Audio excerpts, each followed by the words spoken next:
ધોરાજીમાં વિકાસના કામોને લઈને ભાજપ કોંગ્રેસ સામને સામને આવી ગઈ છે। ધોરાજીમાં હાલ છેલ્લા 2 વર્ષથી નગરપાલિકામાં વહીવટદારનું શાસન છે। વહીવટદારના શાસનમાં થઈ રહેલા વિકાસના કામોમાં ભ્રષ્ટાચાર થતો હોવાનો કોંગ્રેસ દ્વારા આક્ષેપ કરવામાં આવ્યો। પેવર બ્લોકની કામગીરી ટેન્ડરના નિયમ વિરુદ્ધ થઈ રહી હોવાનો પણ આક્ષેપ થઈ રહ્યો છે। પેવર બ્લોકના કામમાં વાપરવામાં આવતી રીતિ કપચી ગુણવત્તા વગરની હોવાનો કોંગ્રેસે આક્ષેપ કર્યો। કોંગ્રેસનો આક્ષેપ છે કે કોન્ટ્રાક્ટર દ્વારા ભાજપને નગરપાલિકાની ચૂંટણી માટે ચૂંટણી ફંડ આપવામાં આવ્યું છે, જેને કારણે ભાજપના સ્થાનિક નેતાઓ કોન્ટ્રાક્ટરને છાવરી રહ્યા છે।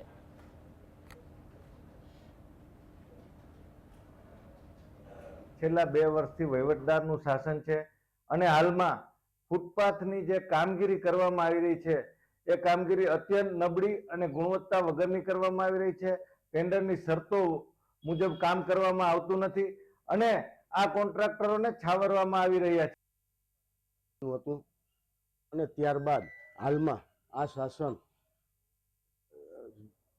સરકારશ્રી દ્વારા ડેપ્યુટી કલેક્ટર અને ચીફ ઓફિસર પાસે છે અને આ છેલ્લા 2 વર્ષમાં ભારતીય જનતા પાર્ટી દ્વારા ઉપર કક્ષાએ રજૂઆત કરી અને ધારાસભ્યને સાથે રાખી અને ધોરાજીના વિકાસમાં મોટા કામ કર્યા છે। મોટા જે કંઈ કામ બાકી હતા કોંગ્રેસના શાસનમાં એ મંજૂર કરાવી અને હાલમાં ઘણું ધોરાજીનું સારું કામ થઈ રહ્યું છે।